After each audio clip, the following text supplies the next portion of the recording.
Mga miyembro umano ng Davao Death Squad ang posibleng tumestigo laban sa kanya.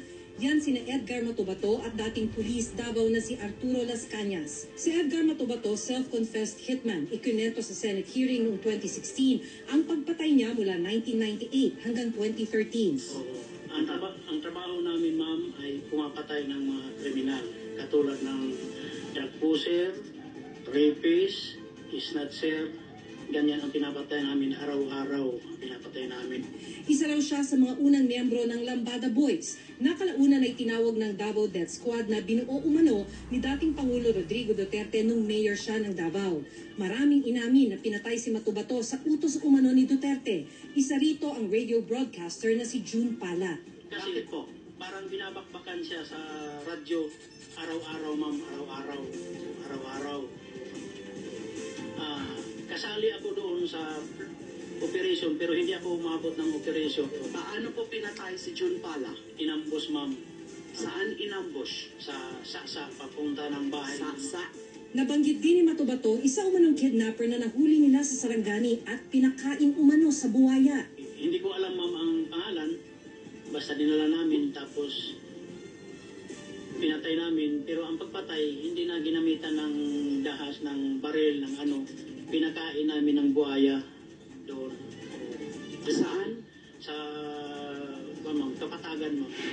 Si Arturo Las Cañas, dating pulis Davao, ang team leader ng Davao Death Squad.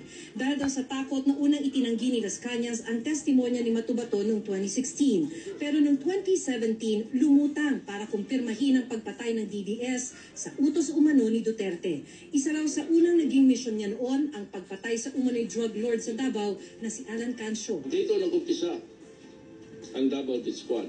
Dahil po, may iniwan kaming note na ito huwag pamarisan, and then nakalagay doon, Davao Death Squad. Ito po ang umpisa. Sabi ni Las Cañas, binibigyan sila ng hanggang 100,000 peso reward sa bawat taong pinapatay nila. Sa lahat po mga ginagawa namin pagpatay sa Davao City, ilibing man o itapon namin sa laot, ito po ay binabayaran kami ni Mayor Rodi Duterte.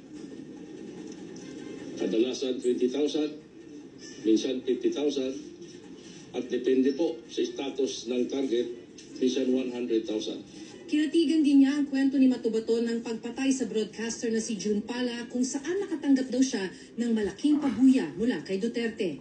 Sinabi ni Mayor Rodi sa akin ang 1 million. Sabi niya 1 million. Tinanggap ko at sabi ko, salamat sir. And then umalis ako. Dati nang sinabi ni Duterte na nagsisinungaling si Matubato na hindi raw niya personal na kilala. Si Las Cañas naman tinawag niya noong mapaggawa ng kwento at Death Squad. Death Squad. Ito, pero hindi yung mga pulis. Sila rin yung mga gangster. Yung isang gangster, utusan ko. Patayin mo yan, kaya kung hindi mo patayin yan, patayin kita ngayon. Sa report ng The New York Times noong 2017, nasa kustodiya na raw ng ICC o International Criminal Court si Las Cañas. Ang isinumeteng affidavit ni Las Cañas, tinanggap na ng ICC at si Las Cañas binigyan umano ng limited immunity deal. Ibig sabihin, hindi gagamitin ang mga ibubunyag niya para litisin siya. Si Matubato naman inulat ng New York Times na ng ibang bansa na nitong Enero 2025 gamit ang ibang pangalan sa tulong ng isang pribadong organisasyon. Sa pagkakaalam ni Attorney Cristina Conti, nasa kustodiya na rin ngayon si Matubato ng ICC Victims and Witnesses, ang ICC unit na nagbibigay proteksyon sa mga testigo. Mahalaga raw ang magiging testimonya ni Matubato at Las Cañas sa pag-ugnay kay Duterte sa Davao Death Squad. Tani yung mga nasa loob lang.